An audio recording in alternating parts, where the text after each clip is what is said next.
Everyone mentions dual SIM like it's important. What am I missing? So dual SIMs, it is important, especially so a couple things. Dual SIM typically just means you have two SIMs in one device. I mean, that's about as simple as it can get. Now that can be physical SIMs, it can be eSIMs.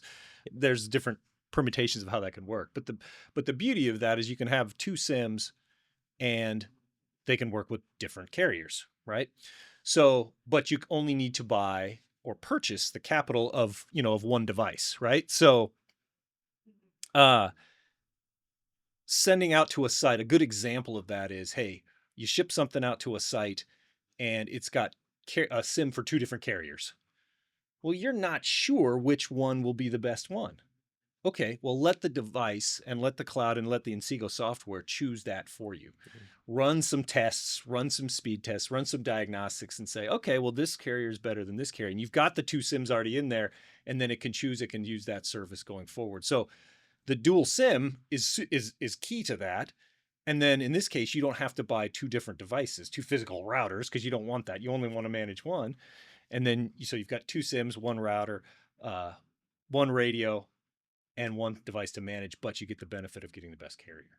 And maybe can you touch a little on eSIMs and how they kind of work and how it's, work on our devices? Yeah, so absolutely. So there's two types of SIMs that traditionally physical SIMs, right? And most people have experience with that in their cell phone. They'll, use a little pin and take it out of the side of the cell phone or in the back.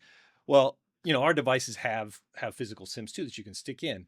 But that also requires you stick them in there. You've got to get the physical SIM. You got to get that with the carrier. When you start talking about the eSIM side, that's all done through software. So everything can be done activated through the cloud, pushed down through the cloud, turned on through the cloud. Everything is done through software. So it removes that manual step and it makes it simple, super simple. It adds it part of, when we talk about provisioning, one of the things you got to put a physical SIM in. And then after that, everything comes down. And we talked about zero touch.